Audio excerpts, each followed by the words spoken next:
Что на Филиппинах самое маленькое и самое большое?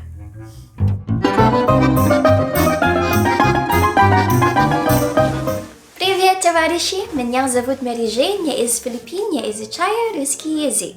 Многие в комментариях просили меня рассказать о моей стране. И я начну издалека, потому что у меня есть очень много чего рассказать. И это будет несколько видео. В этом я расскажу о стране в целом и постараюсь сделать интересно. Итак, в начале немного скучной географии, потому что некоторые писали, что даже не знают, где Филиппины. Вот эта клякса в Тихом океане – это не клякса, это не самая Филиппины. Я это точно знаю, потому что я там родилась. Между прочим, знаменитый мореплаватель Магеллан, впервые посетив наши острова, сказал: «Это рай на земле».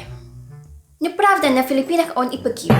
Так вот, эта класса состоит из более чем 7500 островов. Лишь четверть из них населена, а 2/3 даже не имеют названий. И это второй по величине архипелаг в мире.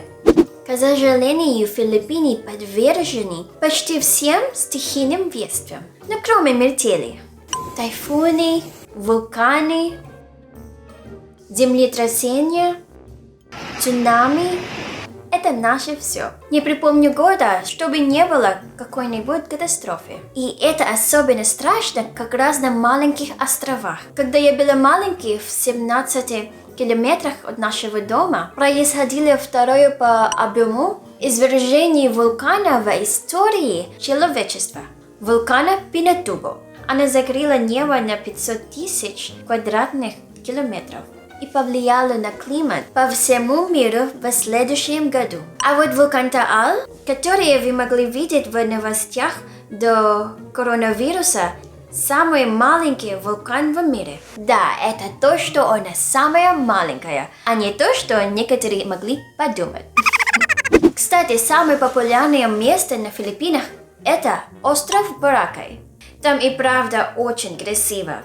Но я думаю, что этот остров все равно переоценен. На Филиппинах очень много красивых мест. Если вам интересно, я могу сделать о них отдельное видео. Ладно, теперь немного истории. Филиппины стали государством по современной границе фактически только под управлением Испании. Даже свое название они взяли от имени испанского короля Филиппа II. В конце XIX века филиппинцы с помощью США стали вести борьбу за независимость. Но при заключении мирного договора США купили Филиппины у Испании за $20 миллионов.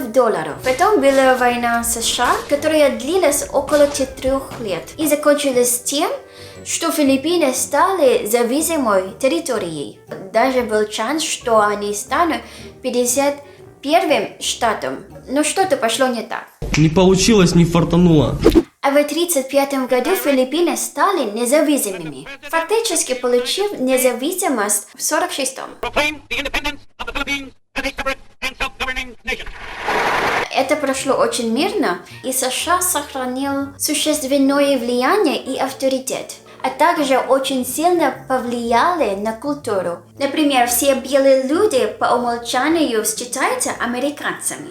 Самый популярный вид спорта – баскетбол, как и в США. Очень много следят за NBA, и почти все самые популярные новости об этой лиге. Еще одним из наследий американского влияния остался секс-туризм. Город Анджелес, откуда я родом, находится рядом с бывшей американской военной базой Кларк. Во время ее функционирования солдаты в свободное время делали, сами понимаете что. Это не круто. Но многие иностранцы именно такие ассоциации с Филиппинами. А теперь о крутом. На Филиппинах англоговорящих больше, чем в Англии. И вообще любой европейской стране. Это может быть удивительно. Но самое смешное, что говорящих на английском на Филиппинах даже больше, чем говорящих на филиппинском. Кое-кто в комментариях говорил, что филиппинского языка нет. На самом деле он есть. В его основе лежит тагалский, но есть наследование и из других диалектов. Тем не менее, он не так распространен в таких регионах, как Себу, Минданао и Висаяс. Там везде учат английский и местный язык. У нас минимум 120 языков, смотря как считать, но все равно намного меньше, чем в Индонезии. Там их 700. Подожди, делай круглые глаза, сестричка. В Индии их вообще больше 1500. Возвращаясь к теме англоязычников, к лету население Филиппин будет больше 110 миллионов человек. Поэтому при 63% англоговорящих. Получается цифра больше, чем всех англичан вместе взятых. Да-да, население вот этой вот класски на карте не сильно меньше, чем в России. На Филиппинах население растет быстрее, чем где бы то ни было в Юго-Восточной Азии. Почти все семьи многодетные. Не знаю почему. Как вы думаете? Около 12 миллионов филиппинцев живут за пределами страны. У них даже есть отдельный юридический статус OFW – заморский филиппинский работник. Для них есть определенный закон и прочее. Таким образом, филиппинская диаспора – одна из самых больших в мире. Больше только индийская, китайская и еврейская. Кстати, армянская тоже одна из самых больших, хотя этот факт никак не связан с Филиппинами. И еще филиппинских моряков больше, чем каких-либо других в мире, потому что морякам очень много платят. Возможно, поэтому рам и жизнь на Филиппинах очень дешевая. На Филиппинах никто не обращает внимания на геев и трансвеститов.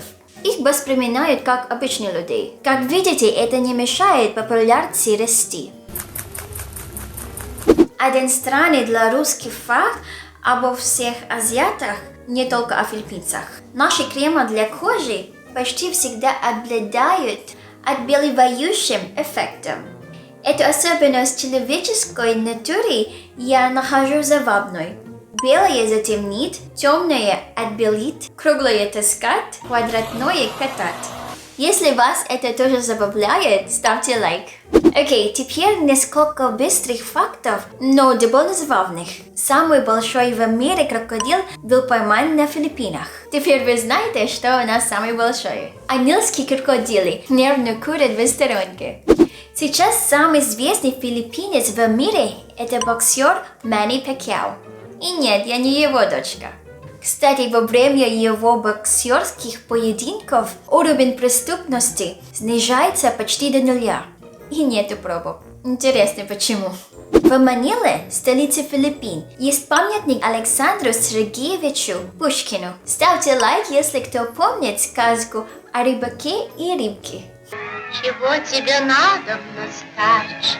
Ребята, кто из вас самый внимательный? Кто угадает, сколько фактов я перечислила, тому поставлю лайк. Следующее видео будет о том, как агент Мэри Джейн добивает березовый сок. Так что подписывайтесь на мой канал и жмите колокольчик, чтобы не пропустить. Спасибо за просмотр, пока!